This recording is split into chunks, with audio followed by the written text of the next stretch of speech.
পাইনি, রাস্তায় দৌড়চ্ছিলাম শুধু যে কে নিয়ে গেল আমার স্বামীকে এত রাতে, কেন নিয়ে গেল এভাবে। মনে হচ্ছিল ওই সময়টাই যেন আমার পৃথিবীর শেষ সময়। আমি ডাকসুর সাবেক ভিপি এবং গণ অধিকার পরিষদের সভাপতি নুরুল হক নূরের স্ত্রী মারিয়া আক্তার বলছি। গত 20 তারিখ ভোর রাতে দেশের চলমান পরিস্থিতির প্রেক্ষিতে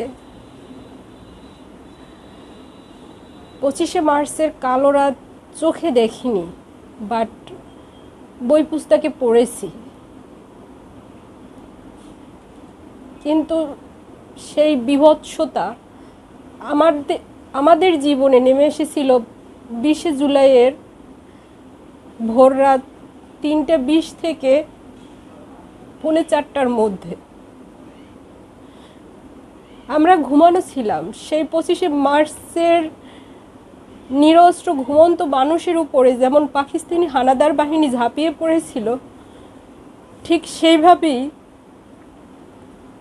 ঘুমন্ত অবস্থায় আমাদের ঘরের প্রথম মেইন দরজা ভেঙে এবং আমাদের রুমের দরজা ভেঙে কোনো ধরনের কলিং বেল না দিয়ে সশস্ত্র বাহিনী ঢুকে পড়ে। তাদের ভেতরে ছিল র্যাব, ডিবি, ডিজিএফআই,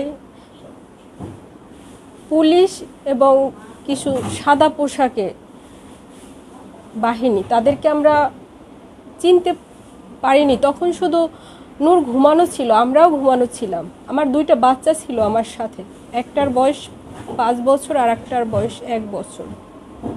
বড় বাচ্চাটা ওর বাবাকে জড়িয়ে ধরে ঘুমিয়েছিল। আমি শুধু উঠতে পারছিলাম, বাট আমি অপ্রস্তুত অবস্থায় ছিলাম। নূর উঠতে পারেনি ঘুম থেকে।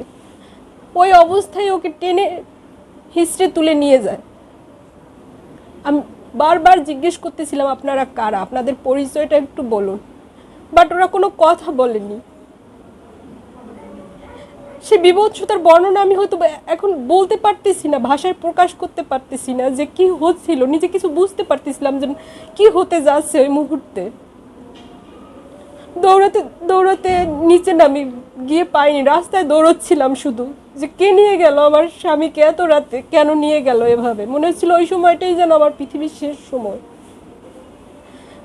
তারপর সকাল থেকে তাকে খুঁজতে, ওই সময় ছিল 40-50 জনের মতো ঢুকেছিল ওরা আমাদের বাসায়। 8-10টা গাড়ির মতো ছিল, র্যাবের 2টা গাড়ি ছিল, র্যাব 3 এর কয়েকটা হাইয়ে ছিল, আর একটা অ্যাম্বুলেন্সও ছিল সাথে। কোন গাড়িতে তোলা হয়েছিল সেটাও আমি জানি না, বুঝতে পারিনি। তো যখন নিয়ে যায় তারপরে আমরা খোঁজা শুরু করি।